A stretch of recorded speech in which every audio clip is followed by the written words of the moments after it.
கிறிஸ்துக்குள் மிகவும் பிரியமானவர்களே, கர்த்தராகிய இயேசு கிறிஸ்து நாமத்தினாலே உங்களை வாழ்த்துகிறேன். இன்றைக்கு எந்த வேத வசனத்தை குறித்து நம்ம பார்க்க போறோம்னா, மத்தேயு எழுதின சுவிசேஷம் 17ஆம் அதிகாரம் 20ஆம் வசனம். கடுகு விதையளவு விசுவாசம் உங்களுக்கு இருந்தால் நீங்கள் இந்த மலையை பார்த்து இவ்விடம் விட்டு அப்புறம் போ என்று சொல்ல அது அப்புறம் போம். உங்களால் கூடாத காரியம் ஒன்றும் இராது என்று மெய்யாகவே உங்களுக்கு சொல்லுகிறேன் என்று ஆண்டவர் சொல்றாரு. இயேசு கிறிஸ்துவே இந்த வசனத்தை சொல்றாரு. ஆம் பிரியமானவர்களே, நமக்கு பெரிய விசுவாசம் இல்லை, ஒரு கடுகு விதை அளவு விசுவாசம் இருந்தா போதும். அவ்வளவு பெரிய மலையை பார்த்து போனா போயிருமா? உண்மையிலே அப்படி நடக்குன்னு நீங்க நினைக்கிறீங்களா? உண்மையிலே நடந்திருக்குங்க. ஒரு வெளிநாடு ஒன்றுல ஒரு பெரிய மலை இருந்துதான். அந்த மலைக்கு பின்புறமாக ஒரு ஆர்கனைஸ் இருந்துதான்.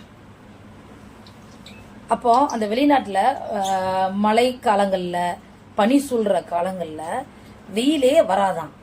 அதுவும் அந்த ஆர்பனேஜ் மலை பக்கத்தில் இருக்கிறதுனால நிழல் விழவே விழாதான். வெயிலின் நிழல் தெரியவே தெரியாதான். அந்த மலை மறைச்சுக்கிடுமா வெயில. அப்படிங்கையில அவங்களுக்கு ரொம்ப குளிராக இருக்குமா. அங்கே இருக்கிற பிள்ளைங்கள்லாம் ஐயோ ரொம்ப குளிரே ரொம்ப கஷ்டப்படுவாங்களாம். அப்போ அதில் இருந்த ஒரு சிறு பிள்ளை ஆண்டவர்கிட்ட ஜெபம் பண்ணதான். ஆண்டவரே, இந்த வசனம் அப்படி போடப்பட்டிருக்கேன் ஆண்டவரே, இந்த மலையை நீங்கள் அப்படியே தூக்கி எங்கேயாவது போட்டுருங்க ஆண்டவரே அப்படின்னு சொல்லி ஒரு குட்டி பிள்ளை ஜெபம் பண்ணதான். என்ன நடந்தது தெரியுமா? ஒரு பெரிய ஆச்சரியம் நடந்தது.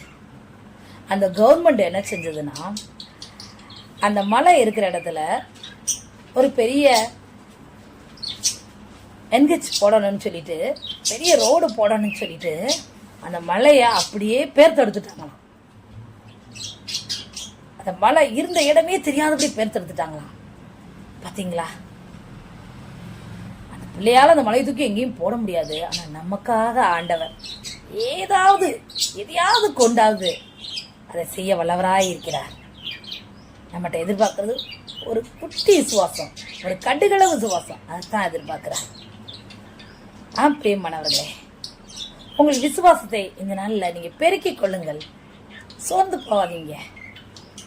அவிசுவாசம் உங்களுக்கு வரவிடாதீங்க.